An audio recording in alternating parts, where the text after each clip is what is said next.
šťornul do prdele a vyhledal bych ten. Takže ahoj, my jsme Vlog Brothers, Maty a Aidam a vítám vás u našeho challenge to nebo to. OK, tady s náma za kamerou je Štěpá a bude nám pokládat otázky. No, takže čokoláda nebo chipsy? Já čokoládu mám rád, ale prostě chipsy. Chipsy, za mě chipsy. Za mě čokoláda. KFC nebo McDonald's? KFC, ale taky KFC. Nike nebo Adidas? Nike, 100% Nike. Samsung nebo Apple? Samsung. Jo, taky Samsung. Skateboard nebo kolo? Ty vole, kolo.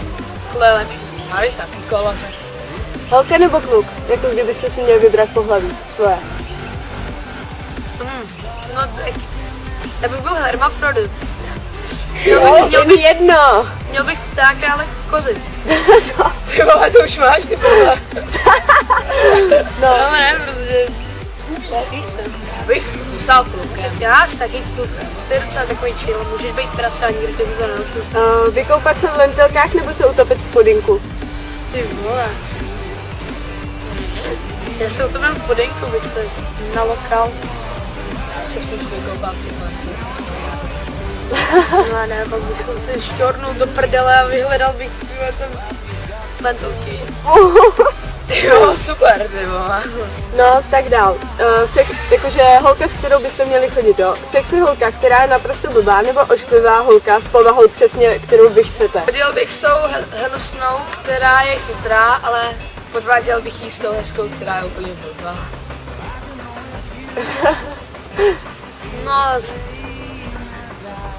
já bych strčil tam tu pěknou do genetické laboratoře a nějak bych jí tam zvýšil IQ, aby byla chytrá jako ta šeredná a chodil bych s ní.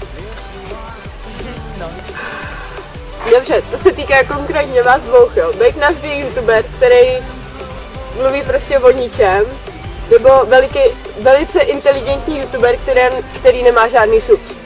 Velice inteligentní youtuber, který nemá žádný subs. Za mě teda. Mně nejde ani moc o subíky, ale o to, že mě baví natáčet. Jo, přesně. Já si taky, mě nejde o to, aby jsme byli, jakože taky, jako byl bych rád, ale nejde mě o to být nejlepší youtuber, ale jde mě o tu prdě. Máme asi 5 subíků a jsme spokojení. No, až se na tohle video budete koukat za 20 let, no to nechci vidět. Ty vole, za 20 let. Za 20 let? Nevíš, jestli ještě budu na život, ty vole. Budeš. Určitě. Jestli neskusím punch jumping, jestli si nerozmrdám hlavu, až mi praskne guma. Tak jo. Takže já bych řekl, že tohle bylo všechno. Jo. A chtěli bychom se tím s vámi rozloučit. Čau.